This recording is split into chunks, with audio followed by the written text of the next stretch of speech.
Muito boa noite, aqui é Carla Zambelli, deputada federal por São Paulo. Algumas pessoas estão aí em dúvida em relação ao que o presidente falou no caminhão de som lá de Brasília, antes de vir para São Paulo, sobre chamar o Conselho da República, né? O que seria o Conselho da República?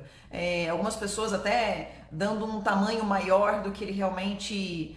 não que ele não seja importante, ele é muito importante, pode resolver diversas coisas, mas dando uma conotação diferente da real, tá? Conselho da República, o que que é, gente? Ele foi formulado na Lei 8.041 de junho de 1990. Esse conselho, ele existe com uma certa formulação, que eu vou falar dele já já, e o presidente da República pode compete ao Conselho da República pronunciar-se sobre algumas coisas. Né? E geralmente quem chama para esse conselho, quem chama uma reunião do conselho é o presidente da República.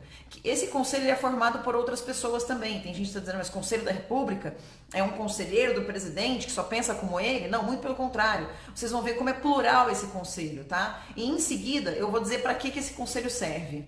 Antes de dizer para que ele serve, eu vou tranquilizar vocês e também os esquerdistas que nos assistem, os isentões e os jornalistas.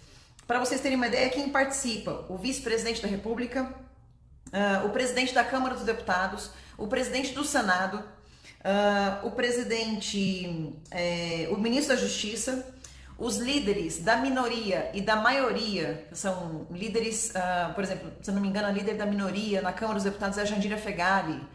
Também tem 6 cidadãos que devem ser brasileiros natos, 2 são eleitos pelo Senado, 2 eleitos pela Câmara e 2 nomeados pelo presidente da República. Ou seja, tem bastante representatividade, tanto pela Câmara quanto para o Senado, maioria, minoria, enfim, várias pessoas ali participando desse Conselho da República. E para que ele serve então, afinal, né?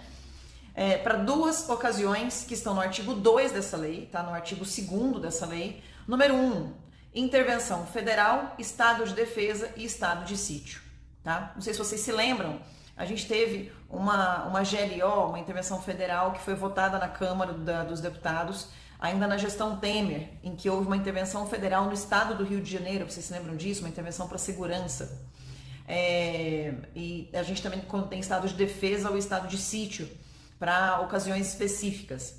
E também um segundo ponto que eu acho que é o que mais se encaixa aqui para questões relevantes para a estabilidade das instituições democráticas. Eu quero crer que esse é o ponto, não conversei com o presidente, mas eu quero crer que este é o ponto, artigo 2º, parágrafo 2º, que ele levou em consideração para poder fazer esse chamamento, né, dizer que vai convocar essa reunião do Conselho da República. Questões relevantes para a estabilidade das instituições democráticas. Alguém pode dizer, mas espera aí, está havendo algum tipo de instabilidade? Ora, se você tem uma Constituição Federal que defende a independência entre os poderes e que você tem um dos poderes, que é o Supremo Tribunal Federal, que é o guardião da Constituição, e que dentre os membros deste poder, você tem um membro que eventualmente está agindo fora da lei, está agindo fora da Constituição, está agindo de maneira arbitrária, e como eu disse no meu depoimento e repito aqui, de forma inconstitucional, com um inquérito inconstitucional, aberto de maneira inconstitucional, agindo de maneira arbitrária, prendendo cidadãos, perseguindo cidadãos, censurando cidadãos, e não só atrás de cidadãos que, como eu, tenho foro por prerrogativa de função, ou seja, o meu foro para casos como este é realmente o foro do Supremo Tribunal Federal. Mas tem casos ali, né, de prisões que foram decretadas, como a do Zé Trovão, como aquelas anteriores lá da Sarah Winter, agora também o do Wellington Macedo, um jornalista, se não me engano, o Deusvaldo Eustáquio também foi decretado ali no âmbito do STF. São pessoas que, primeiro, foram investigadas com abertura de inquéritos de ofício, né, em várias delas sem o pronunciamento da PGR. Não houve a devida distribuição do processo legal, não houve defesa das partes, não houve sequer, no meu caso, por exemplo, abertura do inquérito para saber se, por exemplo, quando eu fui ouvida agora domingo, Eu não pude sequer escolher a data. Eu fui obrigada a ser ouvida no domingo. Então, teve várias ilegalidades aí no meu caso, só para citar meu caso. Os inquéritos que foram abertos contra mim, são mais de, acho que são 4 ou 5 agora, são todos abertos de ofício. São todos, eu não tenho conhecimento de acusação da PGR. Eu não sei qual é o meu caso dentro desses inquéritos, se eu sou investigada, se eu sou testemunha, né? Que tipos de crime eu cometi. Eu não tive acesso aos autos. Esse último, para o qual eu fui ouvida no domingo, eu sequer soube por que eu estava sendo ouvida, né? Qual era o intuito daquela oitiva. E não pude escolher a data. Como parlamentar, eu poderia escolher a data, o local, o horário, deveria ter tido acesso aos autos, enfim, são diversas infrações que estão ocorrendo. E aí algumas pessoas questionaram, a mesma coisa que eu estou falando para vocês aqui, o presidente também falou com outras palavras, talvez usando outros jargões, de uma maneira mais masculina de falar, mas basicamente ele defendeu todos nós, né, essas prisões políticas que vem acontecendo, e pediu para que se libertassem os presos políticos do nosso país, né? O Roberto Jefferson quase morreu na prisão, porque ele estava sofrendo de pielonefrite. Eu já tive 3 pielonefrites, a terceira quase morri com sepsemia, que é infecção generalizada, é algo seríssimo, e ele foi preso nessas condições, estava lutando contra um câncer até pouco tempo. Então, assim, a gente tem dentro do Supremo Tribunal Federal um dos membros agindo de maneira mais militante, né, de uma maneira muito mais militante do que jurídica. E aí nada mais natural do que a gente criticar as atitudes de um membro de um determinado poder. Então, se o presidente fizesse a convocação do Conselho da República, acredito eu que seja para poder falar sobre essa estabilidade entre as instituições.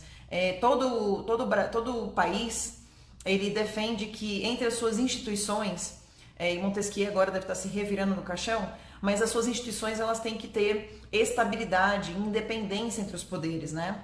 E quando você tem um poder como, por exemplo, o STF, que a instituição funciona, mas membros agem de maneira arbitrária, né, com atitudes arbitrárias, e nós não podemos sequer questionar, a gente começa a ter um problema de estabilidade e segurança jurídica no país. E isso pode afetar diversas coisas. Agora, eu julgo que o presidente foi muito maduro nas suas palavras, foi bastante contundente, mas muito maduro e muito sereno, apresentando soluções dentro das 4 linhas da Constituição. Aí todo mundo com as jornalistas, né, os jornalistas com expectativa de rupturas, né, em seus discursos, lá em Brasília e aqui em São Paulo. Ele nada mais fez do que criticar atitudes, coisa que é passível de qualquer cidadão, no livre exercício da sua opinião e da sua manifestação, e falou lá em Brasília sobre esse conselho. Então, parabenizar mais uma vez o presidente e, acima de qualquer coisa, pessoal, parabenizar vocês pela linda festa da democracia que vocês fizeram, que vocês promoveram na data de hoje, e que nós aqui tivemos o assim, imensurável prazer de participar mais uma vez. Esses 10 anos de aniversário de manifestação que eu participo nesse dia 7 de setembro, desde 2011, para mim foi uma grande alegria saber que nos livros de história que meu filho vai estudar e que meus netos vão estudar,